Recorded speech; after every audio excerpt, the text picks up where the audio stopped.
Antes de comenzar no olvides suscribirte, darle like y comentar. Puedes seguirme en mis redes sociales para apoyarme y proponerme nuevas historias, enlaces en la descripción. Cazadores de sombras. Los orígenes. Princesa mecánica. De Cassandra Clare. Considero cierto, al igual que aquel que canta en tonos diversos con una clara arpa, que los hombres pueden alzarse, pisando sobre sus cuerpos muertos, hacia cosas superiores. Alfred, Lord Tennyson, In Memoriam H.H. Prólogo. York, 1847. Tengo miedo, confesó la niña sentada en la cama. Abuelo, ¿puedes quedarte conmigo? Aloysius Starkweather emitió un sonido gutural de impaciencia mientras acercaba una silla a la cama y se sentaba. Esa muestra de intranquilidad iba solo parcialmente en serio. Le gustaba que su nieta confiara tanto en él, que a menudo fuera él el único capaz de calmarla. Su hosca actitud nunca le había importado a la niña, a pesar de su delicado carácter. No hay nada de lo que tener miedo, Adele, repuso él. Ya lo verás. La pequeña lo miró con los ojos muy abiertos. Normalmente, la ceremonia de la primera runa se habría celebrado en uno de los salones más señoriales del Instituto de York, pero debido a la fragilidad de la salud y los nervios de Adele, se había acordado que podía realizarse en la seguridad de su dormitorio. Se hallaba sentada en el borde de la cama, con la espalda muy recta. Su vestido ceremonial era rojo, con una cinta asimismo roja sujetándole el fino cabello rubio. Los ojos resultaban enormes en el delgado rostro, los brazos, delgados. Toda ella era frágil como una taza de porcelana. Los hermanos silenciosos, dijo ella, ¿qué me van a hacer? Dame el brazo, le pidió él, y la niña se lo tendió confiada. El abuelo se lo volvió y vio las azules venas bajo la piel. Emplearán sus estelas, ya sabes lo que es una estela, para dibujarte una marca. Normalmente empiezan por la runa de evidencia, que ya conoces por tus estudios, pero en tu caso comenzarán por la de la fuerza. Porque no soy muy fuerte. Para mejorar tu constitución. Como el caldo de carne. Adele arrugó la nariz. Él rió. Esperemos que no tan desagradable. Notarás un pequeño pinchazo, así que debes ser valiente y no gritar, porque los cazadores de sombras no gritan de dolor. Luego el pinchazo desaparecerá, y te sentirás mejor y mucho más fuerte. Y así se acabará la ceremonia, e iremos abajo para celebrarlo con pasteles helados. Adele chocó los talones. ¿Y una fiesta? Sí, una fiesta. Y regalos. Se palmeó el bolsillo, donde tenía escondida una pequeña caja envuelta en elegante papel azul, que contenía un minúsculo anillo de familia aún más pequeño. Aquí tengo uno para ti. Te lo daré en cuanto se acabe la ceremonia de las marcas. Nunca antes me han hecho una fiesta. Es porque te vas a convertir en una cazadora de sombras, explicó Aloysius. Sabes que eso es muy importante, ¿verdad? Tus primeras marcas significan que eres Nefilim, como yo, y como tu madre y tu padre. Significan que formas parte de la clave, parte de nuestra familia guerrera. Alguien diferente y mejor que todos los demás. Mejor que todos los demás, repitió la niña lentamente mientras se abría la puerta del cuarto y entraban dos hermanos silenciosos. Aloysius vio un destello de temor en los ojos de Adele, que apartó el brazo que le sujetaba. Aloysius frunció el cejo, no le gustaba ver el miedo en su progenie, aunque no podía negar que los hermanos resultaban inquietantes, con su silencio y su peculiar manera de deslizarse al andar. Fueron hacia el lado de la cama donde se hallaba la pequeña mientras la puerta volvía a abrirse y entraban el padre y la madre de la niña, su padre, el hijo de Aloysius, con un traje escarlata, y su esposa con un vestido rojo que se acampanaba en la cintura y un collar dorado del que colgaba una runa en Kelly. Sonrieron a su hija, que les correspondió con una trémula sonrisa, mientras los hermanos silenciosos la rodeaban. Adele Lucinda Starkweather. Era la voz del primer hermano silencioso, el hermano Simon. Ya has cumplido la edad. Es el momento de que recibas en ti la primera de las marcas del ángel. ¿Conoces el honor que se te otorga y harás todo lo que esté en tu poder para ser merecedora de él? Sí, contestó Adele, asintiendo obediente. Y aceptas esas marcas del ángel, que estarán para siempre sobre tu cuerpo, un recordatorio de todo lo que le debes al ángel y de tu sagrado deber con el mundo. Adele asintió de nuevo. A Aloysius se le llenó el corazón de orgullo. Las acepto, dijo la niña. Entonces, comencemos. Una estela destelló, sujeta en la larga y blanca mano del hermano silencioso. Le cogió el tembloroso brazo a Adele, le colocó la punta de la estela sobre la piel y comenzó a dibujar. Líneas negras surgían ondeantes de dicha punta, y Adele fue observando maravillada cómo el símbolo de la fuerza iba tomando forma sobre la pálida piel de la parte interior del brazo, un delicado dibujo de líneas que se cortaban, cruzando las venas, envolviéndole el brazo. Tenía el cuerpo tenso, los dientecitos clavados en el labio inferior. Lanzó una rápida mirada a Aloysius, y él se quedó parado ante lo que vio en los ojos de su nieta. Dolor. Era normal notar algo de dolor al recibir una marca, pero lo que veía en los ojos de Adele era pura agonía. Aloysius se incorporó de golpe, y la silla en la que había estado sentado salió disparada hacia atrás. «Detente», gritó, pero era demasiado tarde. La runa estaba completa. El hermano silencioso se apartó, mirando fijamente. Había sangre en la estela. Adele estaba gimiendo, recordando la advertencia de su abuelo de que no debía llorar, pero enseguida, la piel lacerada y ensangrentada comenzó a levantársele de los huesos, ennegrecida, ardiendo bajo la runa como si esta fuera de fuego, y Adele no pudo evitar echar la cabeza atrás y gritar, gritar.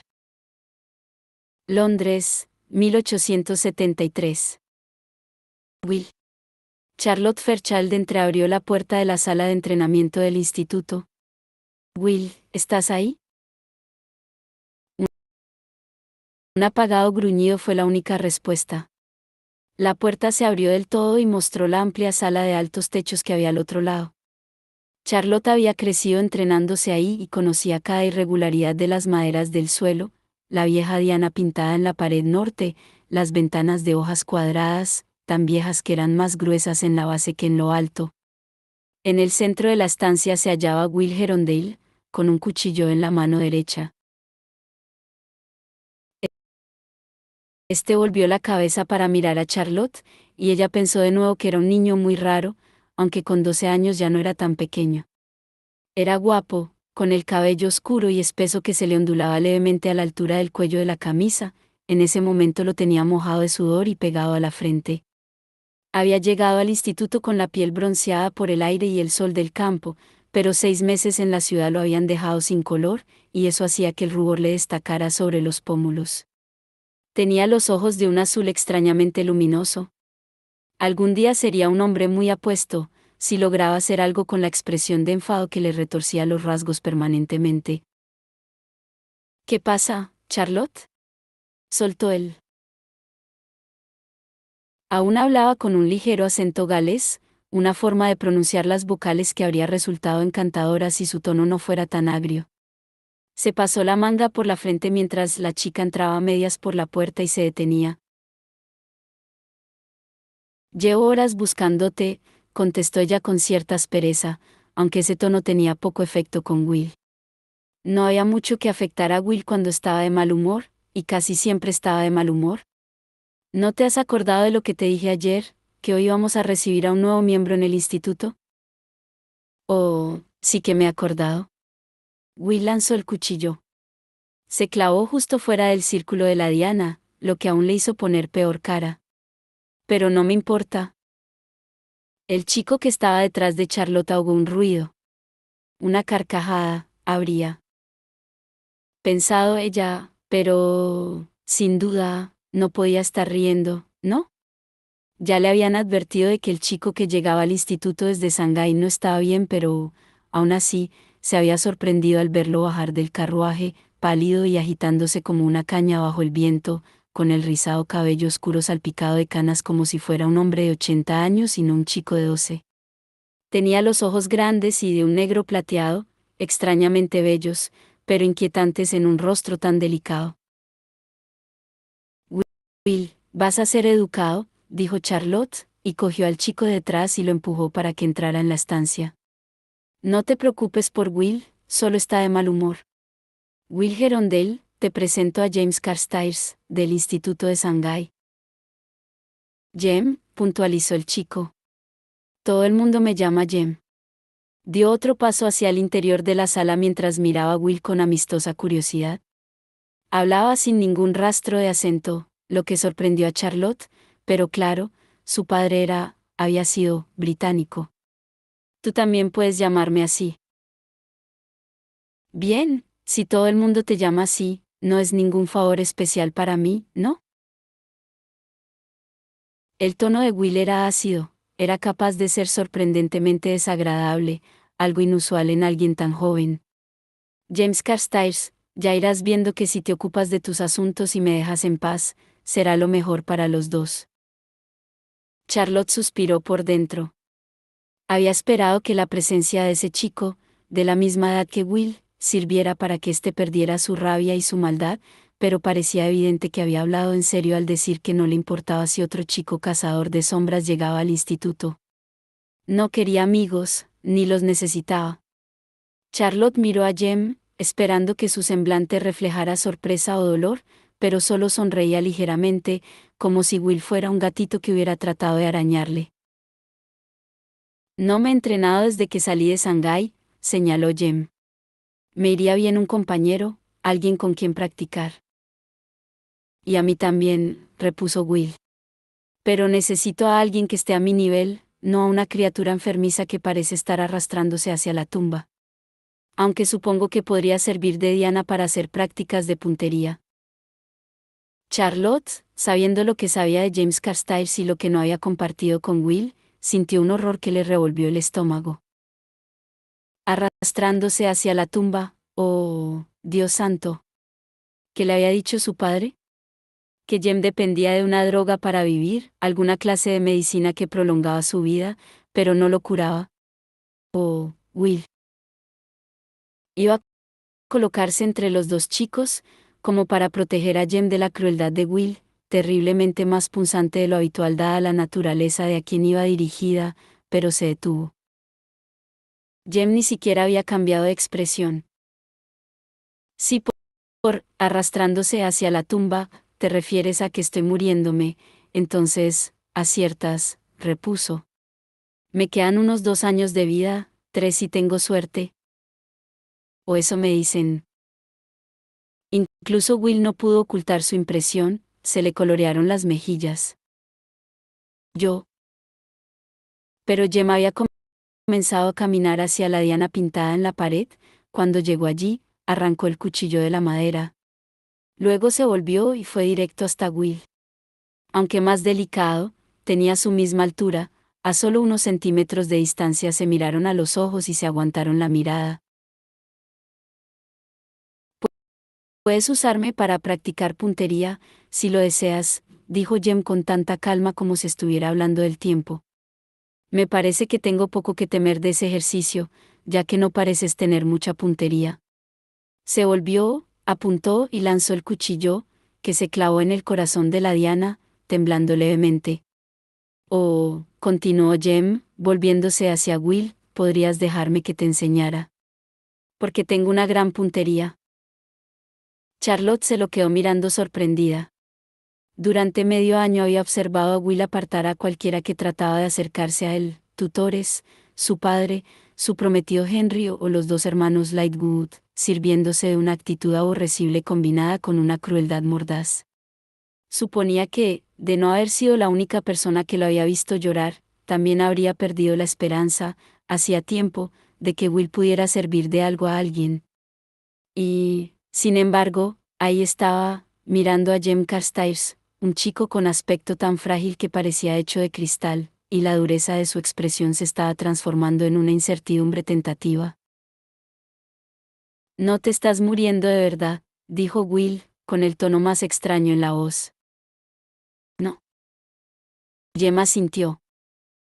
Eso me dicen. Lo siento, se lamentó Will. No, contestó Jem a media voz. Dejó la chaqueta a un lado y sacó un cuchillo del cinturón. No seas así de vulgar. No me digas que lo sientes. Di que te entrenarás conmigo. Le tendió el cuchillo a Will con el mango por delante. Charlotte contuvo la respiración, temía moverse. Se sentía como si estuviera siendo testigo de un momento crucial, aunque no habría podido decir por qué. Will cogió el cuchillo aún sin apartar los ojos del rostro de Jem y le rozó la mano al hacerlo.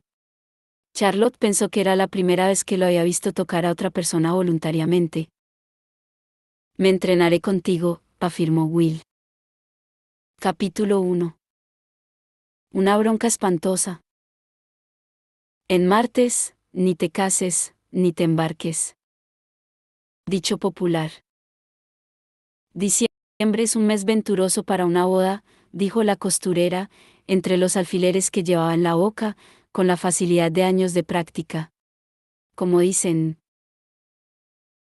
si te casas en diciembre, el amor durará para siempre. Colocó un último alfiler en el vestido y dio un paso atrás. Ya está. ¿Qué le parece?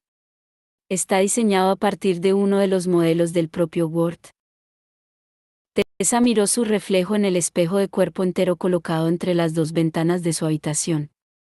Era un vestido de una seda de color dorado oscuro, como era costumbre entre los cazadores de sombras, que consideraban al blanco como símbolo de luto y se negaban a casarse de ese color a pesar de que la propia reina Victoria había introducido esa moda. El ajustado cuerpo estaba bordeado de encaje de Bruselas, que también recorría las mangas. Es precioso. Charlotte aplaudió y se inclinó hacia adelante, con los ojos castaños brillándole de entusiasmo. Tessa, ese color te queda muy bien. Esta se volvió de un lado al otro ante el espejo. El dorado le ponía el color que tanto necesitaba en las mejillas. El corsé con forma de reloj de arena la moldeaba y la redondeaba donde se suponía que debía hacerlo, y el ángel mecánico que le colgaba del cuello la calmaba con su tic-tac. Bajo él se balanceaba el medallón de jade que Jem le había regalado. Había alargado la cadena para poder llevar ambos adornos al mismo tiempo, ya que no quería separarse de ninguno. ¿No opinas que quizá el encaje es un adorno un poco excesivo? En absoluto. Charlotte se recostó en su asiento y, sin darse cuenta, se colocó una mano protectora sobre el vientre. Siempre había sido demasiado delgada, escuálida, a decir verdad, para necesitar un corsé, y ahora que estaba embarazada, le había dado por ponerse vestidos de té, ajustados por encima de la cintura y sueltos por debajo de esta, con los que parecía un pajarito. Es para el día de tu boda, Tessa. Si alguna vez hay excusa para ir demasiado adornada, es justamente ese día. Imagínatelo. Tessa se había pasado muchas noches haciendo justamente eso. Aún no estaba segura de dónde se casarían Jem y ella, porque el consejo seguía deliberando sobre su situación. Pero cuando se imaginaba la boda, siempre era en una iglesia, con ella recorriendo el pasillo hasta el altar, quizá el brazo de Henry, sin mirar ni a derecha ni a izquierda, sino hacia adelante, a su prometido, como debía ser una novia. Jem vestiría un uniforme, no como los que llevaba cuando luchaba, sino como de militar, diseñado especialmente para la ocasión, negro con bandas doradas en los puños y runas doradas en relieve sobre el cuello y las solapas. Se le vería muy joven. Ambos eran muy jóvenes. Tessa sabía que no era corriente casarse a los 17 y 18 años, respectivamente, pero tenían el reloj en contra. El reloj de la vida de Jem, prestó a pararse. Se llevó la mano al cuello y notó la familiar vibración de su ángel mecánico, que le rascaba la palma con las alas. La costurera la miró inquieta. Era una mundana, no nefilim, pero tenía la visión, como todos los que servían a los cazadores de sombras. ¿Quiere que le quite el encaje, señorita? Antes de que Tessa pudiera contestar, llamaron a la puerta. Soy Jem, Tessa, ¿estás ahí? Dijo una voz conocida. Charlotte se incorporó de golpe en su asiento. Oh. No debe verte con el vestido. Tessa la miró perpleja. ¿Y por qué no? Es otra costumbre de los cazadores de sombras. Da mala suerte. Charlotte se puso en pie. Rápido. Escóndete detrás del armario. ¿El armario? Pero, Tessa soltó un gritito cuando su amiga la cogió por la cintura y la empujó detrás del mueble como habría hecho un policía con un criminal que le opusiera resistencia. Cuando Charlotte la liberó, Tessa se sacudió el vestido y le hizo una mueca. Ambas miraron agazapadas tras el mueble mientras la costurera, después de lanzarles una mirada de asombro, abría la puerta. La plateada cabeza de Jem apareció en la abertura. Parecía un poco despeinado, con la chaqueta torcida. Miró alrededor, confuso, antes de vislumbrar a Charlotte y a Tessa, a pesar de sus intentos de que no las viera. Gracias a Dios, exclamó. No tenía ni idea de dónde os habíais metido. Gabriel Lightwood está abajo, y está armando una bronca espantosa. Escríbeles, Will, dijo Cecily Gerondale. Por favor. Solo una carta. Will se echó hacia atrás el cabello negro, empapado de sudor, y la miró enfadado. Pon los pies en posición, fue todo lo que dijo. Señaló con la punta de la daga. Ahí, ahí. Cecily suspiró y movió los pies. Ya sabía que no estaba en posición, lo había estado haciendo aposta para picarlo. Era fácil picarlo. Eso sí que lo recordaba de cuando Will tenía 12 años. Incluso entonces, retarle a hacer algo, como escalar el muy inclinado tejado de su mansión, había llevado a lo mismo, una furiosa llama azul en sus ojos, la mandíbula tensa y, a veces al final, Will con una pierna o un brazo roto. Claro que ese hermano, el Will casi adulto, no era el hermano que ella recordaba de su infancia. Se había vuelto más explosivo y más reservado. Tenía toda la belleza de su madre y toda la terquedad de su padre, y se temía que también había heredado de este último la propensión a los vicios, aunque eso solo lo había supuesto a partir de algunos murmullos de los ocupantes del instituto. Alza el cuchillo, le ordenó Will. Su voz era tan fría y profesional como la de una institutriz. Cecily lo alzó. Había tardado un poco en acostumbrarse a la sensación del traje de combate contra la piel, la túnica suelta, los pantalones y el cinturón rodeándole la cintura. Pero ya se movía vestida así con tanta soltura como lo había hecho con los camisones más holgados. No entiendo por qué no quieres ni pensar en escribirles una carta. Una única carta. Y yo no entiendo por qué no quieres ni pensar en volver a casa, replicó Will. Si tú aceptaras regresar a Yorkshire, dejarías de preocuparte por nuestros padres y yo podría arreglar. Ella lo interrumpió, ya había oído 1000 veces ese discurso. ¿Qué te parecería una apuesta, Will? Se sintió complacida y un poco decepcionada al ver que a su hermano le brillaban los ojos, igual que hacían los de su padre cuando se le sugería una apuesta entre caballeros. Los hombres eran tan predecibles. ¿Qué clase de apuesta? Él avanzó un paso. Iba con traje de combate. Cecily veía las marcas que le rodeaban las muñecas y la runa Mnemosyne en el cuello. Le había costado bastante tiempo dejar de ver las marcas como algo que desfiguraba, pero ya se había acostumbrado a ellas, igual que se había acostumbrado al traje de combate, a los sólidos muros resonantes del instituto y a sus peculiares habitantes. Señaló la pared que tenían enfrente.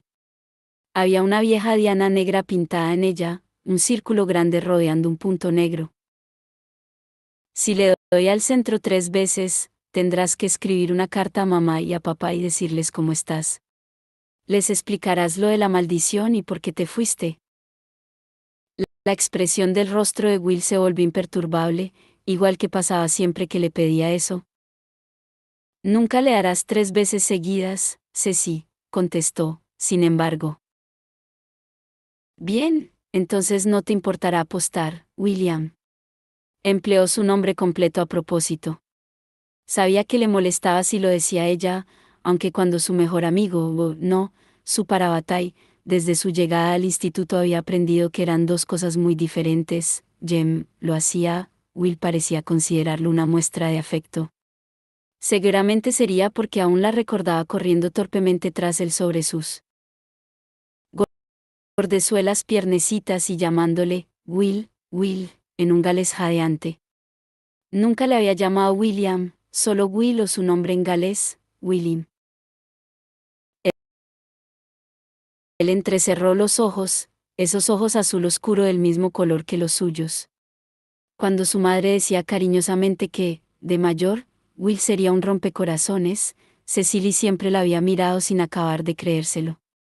En aquel tiempo, Will era todo brazos y piernas, delgaducho, desaliñado y siempre sucio. No obstante, ya veía que su madre tenía razón, lo había visto la primera vez que había entrado en el comedor del instituto, cuando él se había levantado sorprendido y ella había pensado: ese no puede ser Will. Él había vuelto esos ojos hacia ella, los ojos de su madre, y ella los había visto cargados de rabia. No se había alegrado de verla, en absoluto. Y aunque en sus recuerdos había habido un chico flaco con una revuelta mata de pelo negro, como la de un gitano, y con hojas en la ropa, en aquel momento veía a un hombre alto e inquietante. Las palabras que le había querido decir se le habían fundido en la lengua, y lo había retado con la mirada. Y así había sido desde entonces, con Will soportando a duras penas su presencia como si ella fuera una piedra en su zapato, una molestia menor, pero constante. Cecily respiró hondo, alzó la barbilla y se preparó para lanzar el primer cuchillo. Will no sabía, ni sabría nunca, las horas que ya había pasado en esa sala, sola, practicando, aprendiendo a equilibrar el peso del cuchillo en la mano, descubriendo que un buen lanzamiento comenzaba desde detrás del cuerpo. Primero bajó ambos brazos, y luego alzó el derecho, por detrás de la cabeza, antes de lanzarlo hacia adelante, acompañado del peso del cuerpo. La punta del cuchillo estaba en línea con la diana. Lo soltó y echó la mano hacia atrás, ahogando un grito. La punta del cuchillo se clavó en la pared, justo en el centro de la diana. «Uno», dijo Cecily, mientras lanzaba a su hermano una mirada de superioridad. Él la miró impasible, arrancó el cuchillo de la pared y se lo entregó. Ella lo lanzó de nuevo. El segundo lanzamiento, al igual que el primero, voló directamente hacia la diana y se clavó allí, vibrando como un dedo burlón. 2, contó Cecily en un tono sepulcral. Will apretó los dientes mientras arrancaba de nuevo el cuchillo y se lo tendía. Ella lo cogió sonriendo. Sentía la confianza fluyéndole por las venas como una sangre nueva. Sabía que podía hacerlo. Siempre había sido capaz de trepar tan alto como Will, correr tan rápido, aguantar la respiración el mismo rato. Lanzó el cuchillo. Se clavó en el centro de la diana, y Cecily pegó un brinco en el aire, aplaudió y se dejó llevar durante un instante por la excitación de la victoria. El cabello se le soltó de las horquillas y le cayó sobre el rostro, se lo apartó y sonrió a Will. Ahora tendrás que escribir la carta. ¿Has aceptado la apuesta? Él la sorprendió sonriendo. Oh, sí que la escribiré, aceptó él. La escribiré y luego la tiraré al fuego. Alzó una mano para detener las muestras de indignación de la chica. He dicho que la escribiría, no que la enviaría. Cecilia ahogó un grito. ¿Cómo te atreves a engañarme así? Ya te he dicho que no tienes madera de cazadora de sombras, o no te habría engañado con tanta facilidad. No voy a enviarles una carta, Ceci. Va contra la ley, y no hay nada más que discutir. Como si a ti te importara mucho la ley. Cecily pataleó sobre el suelo, e inmediatamente se enfadó más que nunca, odiaba a las chicas que pataleaban. Will la miró con ojos entornados.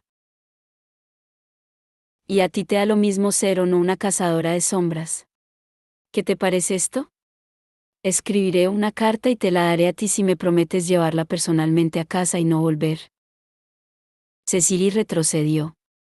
Tenía muchos recuerdos de peleas a gritos con Will, de las muñecas de porcelana que había tenido y que le había roto tirándolas desde la ventana del desván, pero también tenía buenos recuerdos, el hermano que le había vendado un corte en la rodilla, o le había vuelto a atar las cintas del pelo cuando se le habían soltado. Pero esa bondad estaba ausente en el Will que estaba ante ella en ese momento. Su madre había estado llorando durante 1 año o 2 después de que él se marchara, le había dicho, mientras la abrazaba, que los cazadores de sombras le arrebatarían el cariño de dentro. Una gente fría, le había dicho a Cecily, una gente que le había prohibido casarse con su marido. Porque iba a querer estar con ellos su Will, su pequeño. No me marcharé, aseguró ella, mirando con dureza a su hermano. Y si sigues insistiendo en que lo haga, iré y... La puerta del desván se abrió, y se vio a Jem recortado contra el marco de la puerta. Ah, dijo amenazándoos mutuamente, ya veo. ¿Lleváis toda la tarde así o acabáis de empezar? ¿Ha empezado él?, acusó Cecily, apuntando a Will con la barbilla, aunque sabía que no servía de nada. Jem, el parabatay de Will, la trataba con la amabilidad distante y dulce reservada para las hermanitas de los amigos, pero siempre se ponía del lado de Will. Con amabilidad, pero con igual firmeza, Jem ponía a Will por encima de cualquier otra cosa. Bueno, casi cualquier otra cosa. Cecily se había quedado muy impresionada con Jem cuando había llegado al instituto, tenía una belleza extraña y fantasmal, con su cabello y ojos plateados y sus delicados rasgos. Parecía el príncipe de un cuento de hadas, y Cecily se habría planteado la posibilidad de establecer algún tipo de relación con él de no haber sido absolutamente evidente que estaba perdidamente enamorado de Tessa Gray. La seguía con la mirada allá donde fuera, y le cambiaba la voz cuando hablaba con ella. Una vez, Cecilia había oído bromear a su madre diciendo que uno de los hijos de los vecinos miraba a una chica como si fuera la única estrella en el cielo, y así era como Jem miraba a Tessa.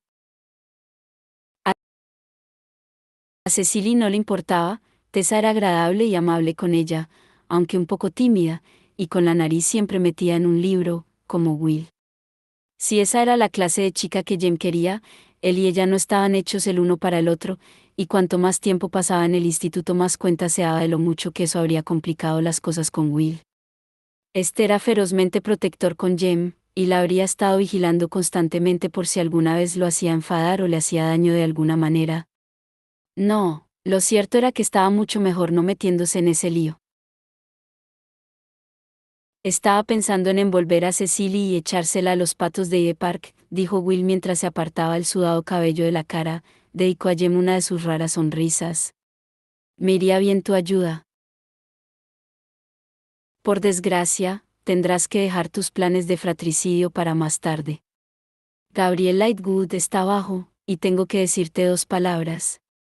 2 de tus palabras favoritas, al menos cuando las pones juntas. ¿Cazurro total? Aventuró Will. ¿Advenedizo inútil? Jem sonrió. Viruela demoníaca, contestó. Sophie sujetó la bandeja con una mano, con la facilidad que da una larga práctica, mientras llamaba a la puerta de Gideon Lightwood con la otra. Oyó un rápido roce y la puerta se abrió. Este estaba en pantalones, tirantes y una camisa blanca remangada hasta el codo. Tenía las manos mojadas, como si acabara de pasarse los dedos por el cabello, que también estaba húmedo. A Sophie el corazón le dio un salto dentro del pecho antes de calmarse. Se obligó a mirarlo con el cejo fruncido. Señor Lightwood, dijo, le he traído los pastelillos que ha pedido, y Bridget también le ha preparado una bandeja de sándwiches. El procedió para dejarla entrar en la habitación. Era como todas las habitaciones del instituto, pesados muebles oscuros, una gran cama con dosel, una amplia chimenea y altas ventanas, que en este caso daban al patio. Sophie notaba la mirada de Gideon sobre ella mientras cruzaba la habitación para dejar la bandeja sobre la mesa ante el fuego. Se irguió y se volvió hacia él, con las manos cogidas ante el delantal. Sophie, comenzó él. Señor Lightwood, le interrumpió ella. ¿Necesita alguna otra cosa? Él la miró medio enfadado, medio triste. Me gustaría que me llamaras Gideon. Ya se lo he dicho, no le puedo llamar por su nombre de pila. Soy un cazador de sombras, no tengo nombre de pila. Sophie, por favor.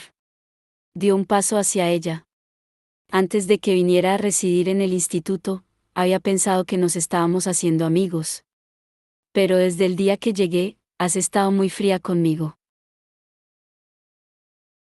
Sin darse cuenta, Sophie se llevó la mano al rostro. Recordó al señorito Teddy, el hijo de su antiguo señor, y la horrible manera en que la acorralaba en los rincones oscuros, la apretaba contra la pared y le metía las manos bajo el canesú, mientras le murmuraba al oído que era mejor que fuera cariñosa con él si sabía lo que le convenía. Ese recuerdo le provocaba náuseas, incluso después de tanto tiempo. Sophie. Los ojos de Gideon se arrugaron en las comisuras, preocupados. ¿Qué te pasa? Si he hecho algo inapropiado, te he desairado de alguna forma, dime qué es, por favor, para que pueda enmendarlo. No hay nada inapropiado, ningún desaire. Usted es un caballero y yo soy una criada, algo más sería una familiaridad. Por favor, no haga que me sienta incómoda, señor Lightwood. Gideon, que había alzado la mano a medias, la dejó caer. Parecía tan desconsolado que a Sophie se le enterneció el corazón.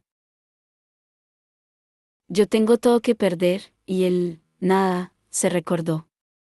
Se decía eso por la noche, acostada en su estrecha cama, con el recuerdo de un par de ojos del color de las tormentas rondándole por la cabeza. Pensaba que éramos amigos, repuso él. No puedo ser su amiga. Gideon dio un paso hacia ella. ¿Y si yo te pidiera? Gideon. Era Henry, en la puerta abierta, sin aliento, vestido con uno de sus horribles chalecos a rayas verdes y naranja. ¿Tu hermano está aquí? ¿Abajo? ¿Gabriel está aquí? Preguntó Gideon sorprendido. Sí. Gritando algo sobre tu padre, pero no quiere decirnos nada más a no ser que estés tú. Lo jura. Ven conmigo. Gideon vaciló, alternando la mirada entre Henry y Sophie, que trató de ser invisible. Es que... Ven ahora mismo, Gideon. Henry pocas veces hablaba en un tono tajante y, cuando lo hacía, el efecto era asombroso. Está cubierto de sangre. Gideon palideció, y fue a coger la espada que pendía de un colgador doble junto a la puerta. Ya voy. Gabriel Lightwood estaba apoyado contra la pared justo a la entrada del instituto, sin chaqueta, con la camisa y los pantalones empapados de sangre escarlata. Fuera, a través de las puertas abiertas, Tessa vio el carruaje de los Lightwood, con su blasón de llamas en el costado, parado al pie de la escalera. ¿Debía de haberlo conducido el mismo Gabriel? Gabriel, dijo Charlotte en un tono calmado, como si estuviera tratando de tranquilizar a un caballo salvaje, dinos qué ha pasado, por favor. Gabriel, alto y delgado, con el cabello castaño emplastado de sangre, se frotó el rostro con ojos desorbitados. Las manos también las tenía ensangrentadas. ¿Dónde está mi hermano? Tengo que hablar con mi hermano. Ahora baja. He enviado a Henry a buscarle, y Cyril está preparando el carruaje del instituto. Gabriel, ¿estás herido? ¿Necesitas un iratse? Preguntó Charlotte en un tono maternal, como si ese chico nunca se hubiera enfrentado a ella desde detrás de la silla de Benedict Lightwood, como si nunca hubiera conspirado con su padre para arrebatarle el instituto. Esa es mucha sangre, observó Tessa, avanzando hacia él.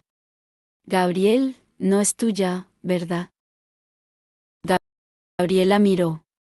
Tessa pensó que era la primera vez que lo veía comportarse sin ningún tipo de afectación. Solo había un aturdido terror en sus ojos, miedo y confusión. No, es de ellos. ¿De ellos? ¿Quiénes son ellos? Preguntó Gideón, que bajaba a toda prisa la escalera con una espada en la mano derecha. Henry llegaba con él y Jem, y detrás de Will y Cecily. Jem se detuvo a media escalera, asombrado, y Tessa se dio cuenta de que la acababa de ver con el vestido de novia. Jem abrió mucho los ojos, pero los demás ya lo empujaban, y terminó bajando la escalera como una hoja llevada por el viento.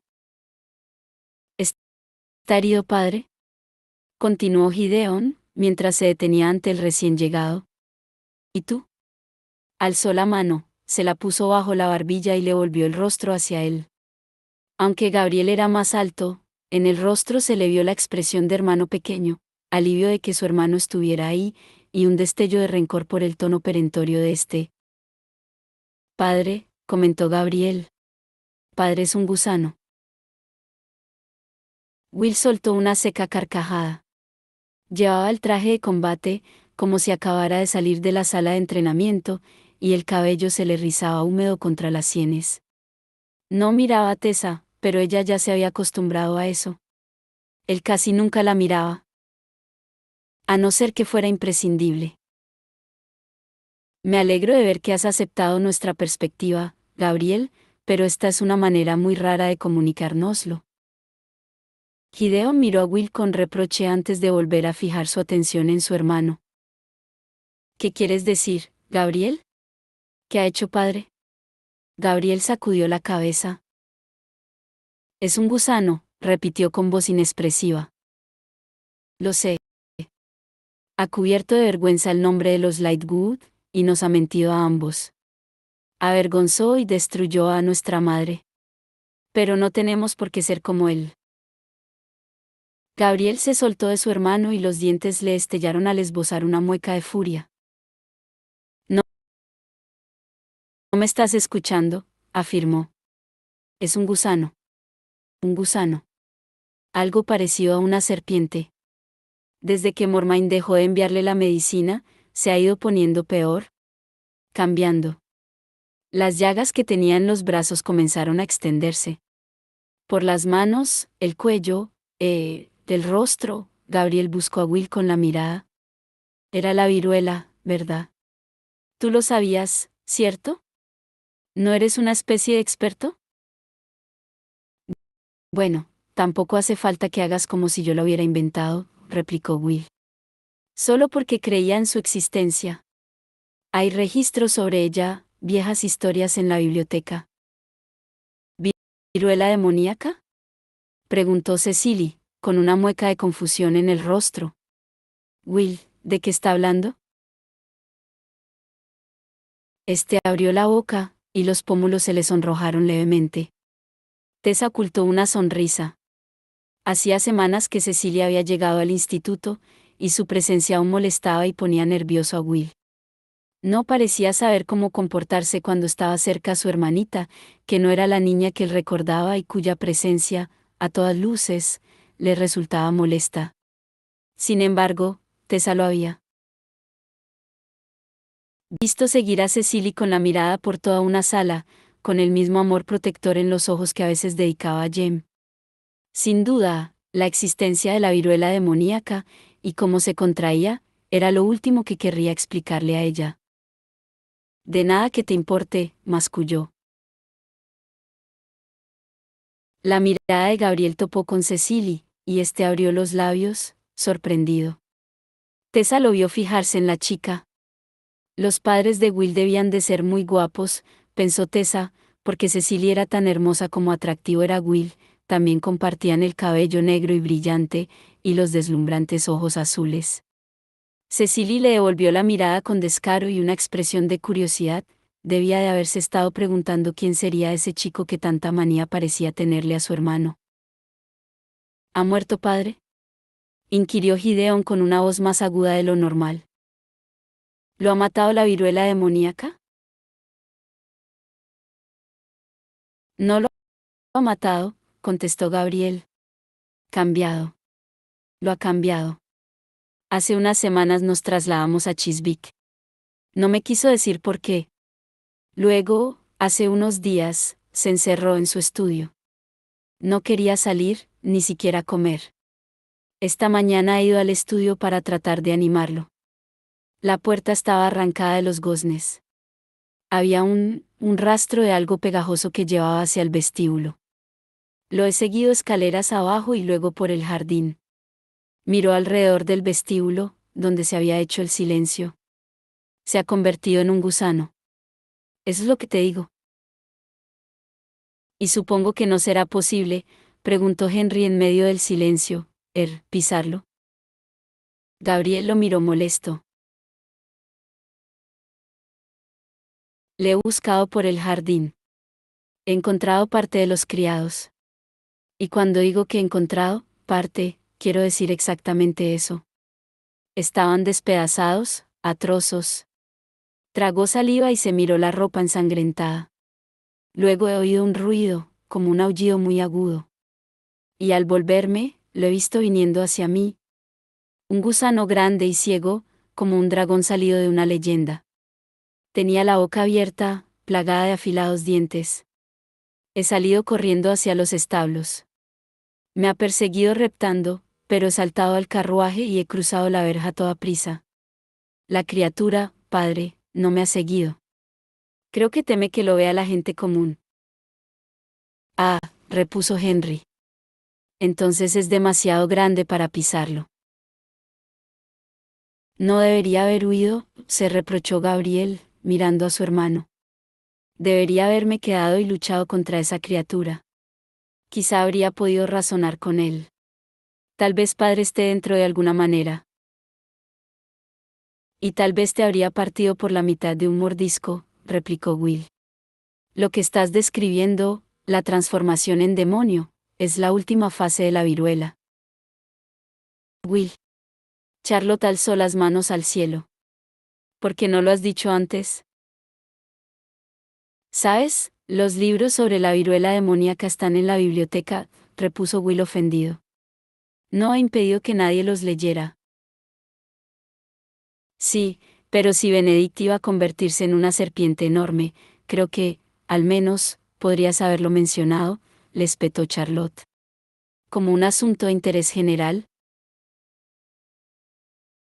Primero, contraatacó Will, no sabía que iba a convertirse en un gusano gigante. La última fase de la viruela demoníaca es la transformación en demonio.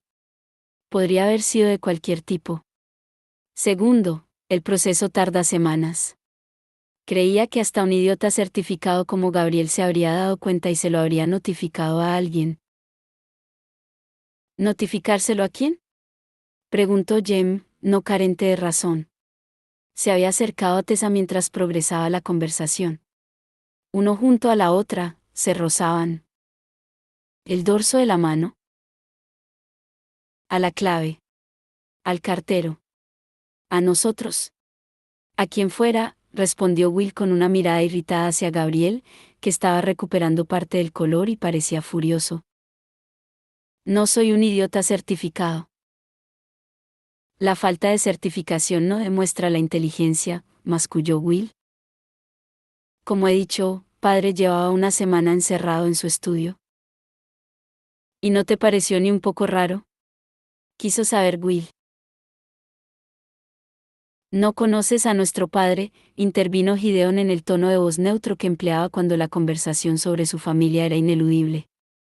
Miró a su hermano y le puso las manos sobre los hombros, le habló en voz baja, con un matiz apagado que ninguno de los otros pudo oír. Jem, aún al lado de Tessa, enganchó el meñique con el de ella. Era un gesto corriente de afecto, al que ésta se había ido acostumbrando durante los últimos meses, tanto que a veces le tendía la mano sin pensar cuando lo tenía al lado. ¿Este es tu vestido de novia?, Preguntó él en voz baja. Tessa se ahorró la respuesta por la aparición de Bridget, que traía equipo de combate, y de Gideon, que de repente se volvió hacia todos ellos. Chisvik, dijo. Debemos ir allí. Al menos Gabriel y yo. ¿Ir solos? Preguntó Tessa, lo suficientemente asombrada para hablar cuando no le tocaba. Pero, ¿por qué no pides a otros que vayan contigo? La clave, respondió Will, con una mirada de penetrante azul. ¿No quiere que la clave sepa lo de su padre? ¿Y qué querrías tú? Inquirió Gabriel acalorado. ¿Si fuera tu familia? Torció el gesto. No importa. ¿Tampoco es que conozcas el significado de la palabra? Lealtad. Gabriel, le riñó Gideon. No le hables así a Will. Su hermano lo miró sorprendido, y Tessa no pudo culparle. Gideon sabía lo de la maldición de Will, que su equivocada creencia había sido el motivo de su hostilidad y sus malas maneras, como lo sabía todo el instituto, pero era una historia privada entre ellos, y no se la habían explicado a nadie de fuera. Iremos contigo. Claro que iremos contigo, afirmó Jem mientras soltaba a Tessa y daba un paso al frente. Gideon nos ayudó. No lo hemos olvidado, ¿verdad que no, Charlotte? Claro que no, contestó esta. Bridget, los equipos. Yo ya estoy adecuadamente equipado, anunció Will mientras Henry se quitaba la chaqueta y se ponía la del uniforme y un cinturón de armas. Jem hizo lo mismo y, de repente, la entrada se convirtió en un hervidero de actividad. Charlotte hablaba en voz baja con Henry, con la mano cubriéndose el estómago. Tessa apartó la mirada para que tuvieran un momento privado y vio una cabeza oscura inclinada sobre una clara. Jem estaba al lado de Will con la estela en la mano, dibujándole una runa en el cuello. Cecily miró a su hermano y frunció el cejo. Yo ya estoy convenientemente equipada, anunció. Will alzó la cabeza de golpe, provocando una protesta de Jem. Cecily, rotundamente no. No tienes derecho a decirme sí o no. Los ojos le llamearon. Yo voy. Will miró hacia Henry, que se encogió de hombros a modo de disculpa. Tiene derecho. Lleva casi 2 meses entrenando. Es una niña. Tú hacías lo mismo a los 15, repuso Jem con calma, y Will se volvió al instante hacia él. Por un momento pareció como si todos contuvieran la respiración, incluso Gabriel. Jem le sostuvo la mirada a Will, sin vacilar, y no por primera vez, Tessa tuvo la sensación de que intercambiaban palabras en silencio. Will suspiró y entornó los ojos. Tessa será la siguiente en querer venir. Claro que voy, repuso esta. Quizá no sea una cazadora de sombras, pero también estoy entrenada. Jem no va a ir sin mí. ¿Llevas el vestido de novia?, protestó Will. Bueno, ahora que todo lo habéis visto, no lo puedo llevar para casarme, argumentó la chica. Da mala suerte, ya sabéis. Will masculló algo en galés, ininteligible, pero con un claro tono de derrota. Al otro lado de la sala, Jem lanzó a Tessa una leve sonrisa preocupada.